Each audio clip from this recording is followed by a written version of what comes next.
Siyah Chal, into which Baha'u'llah was thrown, was a subterranean dungeon in which criminals of the worst type were confined.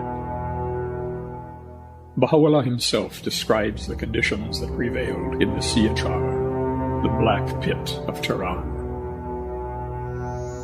All those who were caught up in the storm that raged during that memorable year in Tehran were our fellow prisoners in the Siyah Chal. We were all huddled together in one cell, our feet in stocks, and around our necks fastened the most galling of chains. We had taught them to repeat certain verses, which every night they chanted with extreme fervor. God is sufficient unto me. He verily is the all-sufficing. In him let the trusting trust. The chorus of those gladsome voices would continue to peal out until the early hours of the morning. Their reverberation would fill the dungeon, and piercing its massive walls would reach the ears of Naziruddin Shah, whose palace was not far distant from the place where we were imprisoned. "What means this sound?" he was reported to have exclaimed. "It is the anthem the Babis are intoning in their prison," they replied. We were awakened one night by Mirza Abdul Wahab Shirazi. He had followed us to Tehran, where he was arrested and thrown into prison. He proceeded to relate to us his dream. He said, "I have this night been soaring into a space of infinite vastness and beauty. I seemed to be uplifted by wings that carried me wherever I desired to go. A feeling of rapturous delight filled my soul." We replied to him, "Today it will be your turn to sacrifice yourself for this cause. May you remain firm and steadfast to the end. You will then find yourself soaring in that same limitless space of which you dreamed, and gazing with that same rapture upon the infinite horizon." That morning saw the jailer again enter our cell and call out the name of Abdul Wahab. Throwing off his chains, he sprang to his feet, embraced each of his fellow prisoners, and taking us into his arms, pressed us lovingly to his heart. Speaking a last word of encouragement and cheer, we'd sent him forth to the scene of his martyrdom. In the darkness of the Siyah Chal, weighed down by chains, oppressed by the terrible blot that had stained the name of his beloved faith, painfully aware of the grave dangers that faced the remnant of its followers, at so critical an hour, and under such appalling circumstances, Baha'u'llah received the irresistible intimation of his station. Later, in his epistle to the Son of the Wolf, Baha'u'llah describes his experience. "During the days I lay in the prison of Tehran, though the galling weight of the chains and the stench-filled air allowed me but little sleep, still in those infrequent moments of slumber, I felt as if something flowed from the crown of my head over my breast, even as a mighty torrent that precipitated itself upon the earth from the summit of a lofty mountain. Every limb of my body would as a result be set afire. At such moments, my tongue recited what no man could bear to hear." One night in a dream, these exalted words were heard on every side. "Verily we shall render thee victorious by thyself and by thy pen. Grieve thou not for that which hath befallen thee, neither be thou afraid, for thou art in safety. Ere long will God raise up the treasures of the earth, men who will aid thee through thy cell and through thy name, wherewith God hath revived the hearts of such as have recognized him." As overpowering as was this experience, Baha'u'llah nevertheless did not disclose this revelation to either his immediate companions or his own family. A period of no less than 10 years elapsed before its far-reaching implications were directly divulged. Baha'u'llah's imprisonment on August 15, 1852, lasted for a period of 4 months. His enemies were doing their utmost to bring about his death, particularly those who desired to obtain the patronage of the vengeful mother of Nasiruddin Shah, who was vociferous in demanding the blood of Baha'u'llah.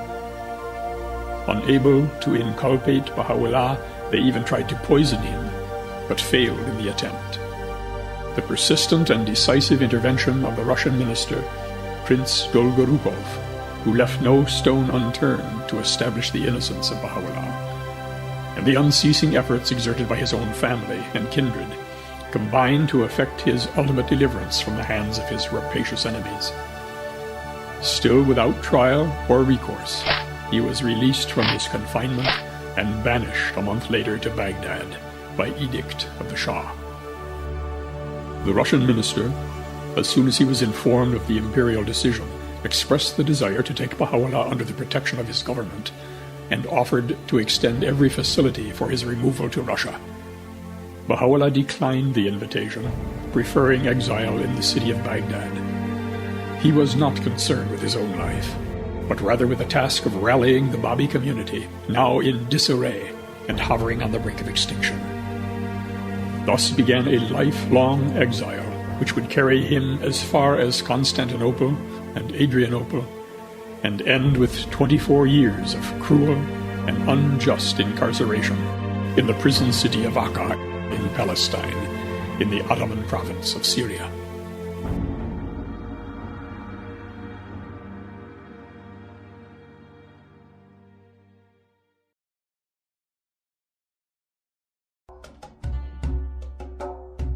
The exiles arrived in Baghdad on the 8th of April, 1853. For a brief period, the enemies of the faith were quiet, but the lull was soon broken by a new wave of repressive measures, in which the Sultan of Turkey and his ministers, as well as the Sunni sacerdotal order, were to join hands with the Shah and the Shia clerics of Persia and Iraq in an endeavor to stamp out the faith and all it stood for. A clandestine opposition arose, whose purpose was to sow the seeds of doubt and suspicion, and to represent Baha'u'llah as a usurper and a subverter of the laws instituted by the Bab. Baha'u'llah's writings were being covertly criticized and misrepresented. Even some members of his own family plotted against him. This was a time of unbearable torment for Baha'u'llah, and his writings of this period reflect that torment. In a tablet addressed to Maryam, a faithful cousin who helped nurse him back to health after his imprisonment in the Siyah Chal, Baha'u'llah laments, "The wrongs which I have suffered have blotted out the wrongs suffered by my first name," referring to the Bab, "from the tablet of creation. O Maryam, from the land of Ta, Tehran, after countless afflictions, we reached Iraq at the bidding of the tyrant of Persia, where, after the fetters of our foes, we were afflicted with the perfidy of our friends. God knoweth what befell me thereafter."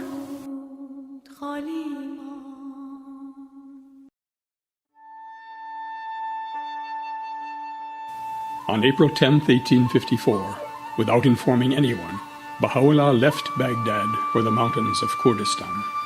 He later explains the reason for his withdrawal. The one object of our retirement was to avoid becoming a subject of discord among the faithful, a source of disturbance unto our companions, the means of injury to any soul, or the cause of sorrow to any heart. During most of this period, Baha'u'llah lived alone in the mountains of Kurdistan. For a brief time he found solace among the admiring populace of Suleymaniye. He also achieved fame and great respect among the scholars of several renowned religious orders located in the region. Numerous accounts of Baha'u'llah's noble character, his charismatic personality, and his miraculous powers were recorded during this period. Through his personal contacts with the leaders of Sufi religious orders in the region, he was able to win their hearts completely and establish his ascendancy over them. When Baha'u'llah arrived in Suleymaniye, none at first suspected him of being possessed of any unusual powers. It was only accidentally, through seeing a specimen of his exquisite penmanship, that the curiosity of the learned instructors and students was aroused. Soon a delegation, consisting of eminent doctors and students, called upon Baha'u'llah and asked him to elucidate some abstruse passages contained in one of the celebrated works of the famous Sheikh Muhyiddin Arabi. Baha'u'llah explained that he had never seen the book in question, but would be happy to comply. He was able to resolve their perplexities in so amazing a fashion that they were lost in admiration. Not contenting himself with a mere clarification of the obscure passages of the text, he would interpret for them the mind of its author, expound his doctrine, and elucidate his purpose. At times he would even question the soundness of certain views propounded in the book, and offer corrections supported by proofs and evidence that was wholly convincing to his scholarly listeners. Amazed by the profundity of his insight and the breadth of his understanding, his awed followers sought further evidence of the unique power and knowledge which he appeared to possess. No one, they claimed, had hitherto proved himself capable of writing poetry equal to that of the renowned poet Ibn Farid. They asked Baha'u'llah to compose, on the spot, a poem in that identical style. This request was complied with, and no less than 2,000 verses, in exactly the manner they had specified, were dictated by him, out of which he selected 127, which he permitted them to keep, deeming the subject matter of the rest premature and unsuitable to the needs of the times. It is these same 127 verses that constitute the Qasidiyya Ivarkaiya, the Ode of the Dove, so familiar to Baha'u'llah's Arab-speaking followers and so widely circulated among them.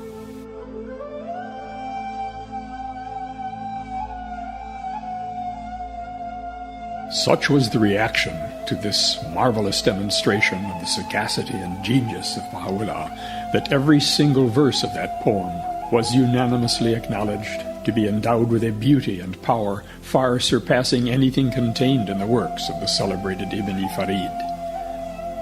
Abdul Baha, the eldest son of Baha'u'llah, later describes this episode in the life of his revered father. During this period, Baha'u'llah lived in poverty. His garments were those of the poor and needy. His food was that of the indigent and lowly. An atmosphere of majesty haloed him as the sun at midday. Everywhere he was greatly revered and loved. While these inspiring events played out in the remote provinces of Kurdistan, the conflicting interests of empires led inexorably to a tragic and devastating war, which took place on the Crimean Peninsula in the Black Sea, about 800 miles to the north.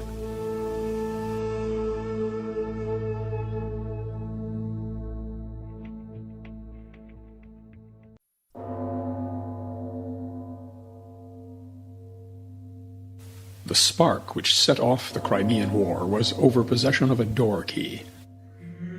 It was the key to the Church of the Nativity in Bethlehem, originally built by order of the Roman Emperor Constantine in the 4th century A.D., over the place where it was thought Jesus was born. By tradition, the great key was held by the monks of the Greek Orthodox Church, a privilege contested by their Roman Catholic counterparts. There were, of course, more strategic reasons for the conflict, mainly the gradual weakening of the Ottoman Empire and the differing attitudes of the main European powers towards the problem, which might have been resolved diplomatically had it not been for the confrontation between France and Russia over the guardianship of Palestine's holy places. The conflict had its origins in the history of the early Christian Church. For centuries, the sacred places of the Holy Land had been objects of intense Christian devotion. There were also places of pilgrimage for the faiths of Judaism and Islam, reminders that Jerusalem and Palestine were home to more than one religion. Indeed, bloody wars had been fought by the Christian powers to protect their holy places from the influences of Islam and to restore them to Christian rule. Ever since the long decline of the Roman Empire in the 4th and 5th centuries, the Church had split into two rival communions. The Emperor Constantine's decision to move the seat of his power to Byzantium in AD 330 had created two patriarchs, one at Constantinople in the east and the other at Rome in the west. With the rise of Islam in the 7th century, Muslim armies soon conquered the territories then known as Syrian Palestine, which included the city of Jerusalem. The First Crusade took back the city in 1099, only to have it recaptured by the Muslim armies of Saladin in 1187. Having lost control of Palestine and Jerusalem, the armies of the Fourth Crusade turned their wrath on the Eastern Church and sacked Constantinople in 1204. Within 100 years, the Holy Land had been lost, and the enmity between the two Christian churches had increased. The great Christian schism of 1054 was made complete when Constantinople, the capital of the Eastern Byzantine Empire, fell to the Ottoman Turks in 1453, providing them a gateway to Europe. In the beginning, the Muslims tolerated the Eastern Church, which not only prospered, but grew in faith, and set about converting the inhabitants of the great Russian landmass to the north. Soon Russia emerged as the strongest of the Orthodox communions. Successive czars considered themselves the rightful protectors of the holy places of Palestine, and they took a dim view of the Catholic pretensions, which had the backing of France. Not only had Russian money maintained the shrines for many centuries while they were under the control of the Ottoman Empire, but countless thousands of Russians had been Palestine's most devout pilgrims. They made the long and dangerous journey from their homelands over the Caucasus Mountains and on through the wastes of Kurdistan and Syria into Palestine. France had taken an early interest in the Holy Land and considered itself the protector of the Catholic monks who lived there. The last intervention had come in 1740, when King Louis XV obtained an agreement from the Sultan of Turkey, which confirmed the rights of the Catholic Church in Palestine. In 1852, Nicholas I of Russia had both temporal and religious reasons for wanting to extend his protection of the Eastern Church within the Ottoman Empire. Louis Napoleon's reasons were somewhat different. Having dismissed the French Parliament, he needed all the support he could get, most especially from the Roman Catholics, before he could declare himself Emperor Napoleon III. It suited him, therefore, to have France play a greater role in Palestine. His ambassador to the Sublime Porte, the seat of the Ottoman government in Constantinople, insisted that the Turks honor the agreement made in 1740, which confirmed that France had sovereign authority in the Holy Land. Otherwise, he hinted, force might have to be used. On February 9, 1852, the Porte confirmed the validity of the Latin claims, but no sooner had the concession been made than the Turks were forced to bow once more, this time to Russian counterclaims, based on a firman of 1757, which restored Greek rights in Palestine, and on the Treaty of Küçük-Kenarci of 1774, which gave Russia protection of the Christian religion within the Ottoman Empire. The Russian ambassador succeeded in getting a new firman, ratifying the privileges of the Greek Orthodox Church. This revoked the agreement made to the French, who responded by backing up their demands with a show of force. Napoleon III ordered the 90-gun steam-powered battleship Charlemagne to sail through the Dardanelles.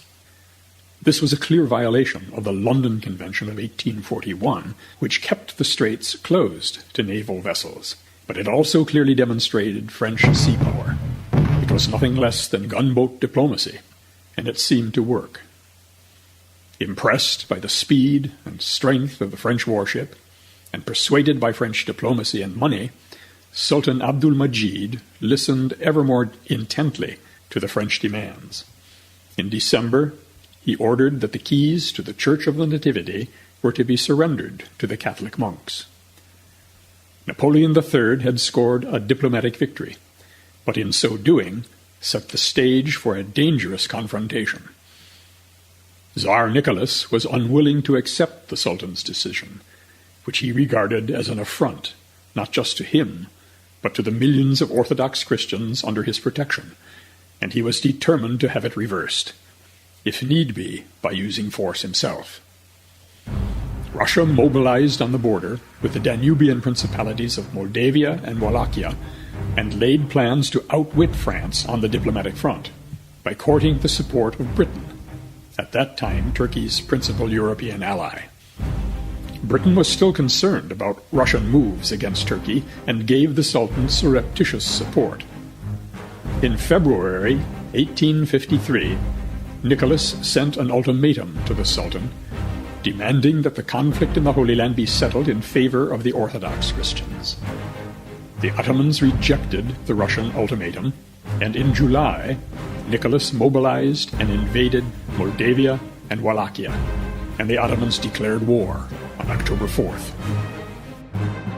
On November 30th, at the port of Sinop, on the Black Sea coast of northern Turkey, the Russians attacked a small fleet of Ottoman warships and transports, which had chosen to remain at port under the protection of shore batteries.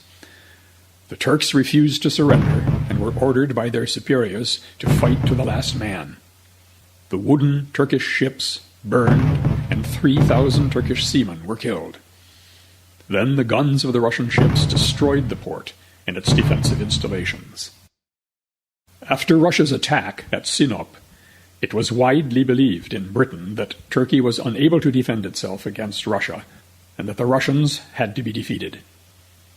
They believed the Russians were trying to control the straits and feared the Russian navy would break out of the Black Sea and threaten their trade routes in the Mediterranean.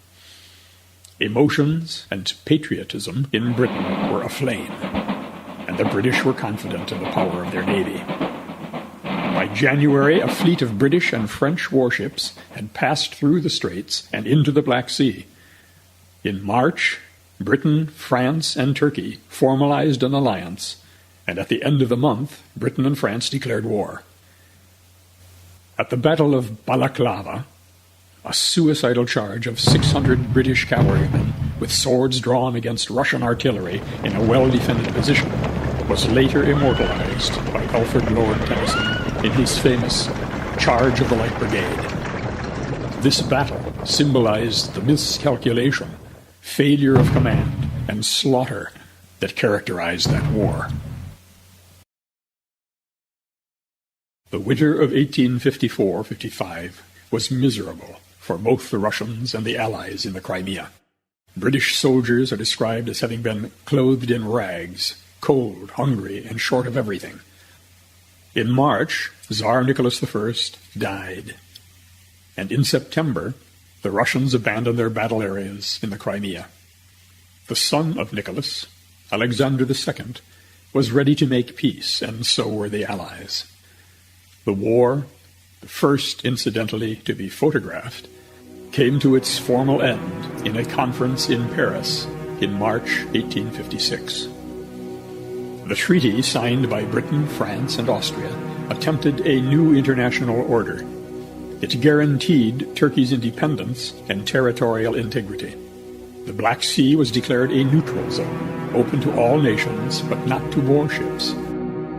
The Crimean War initiated a decline in Ottoman morale, and the Europeans no longer saw the Ottomans as an equal force to be reckoned with, but as a tool to be used in larger European concerns.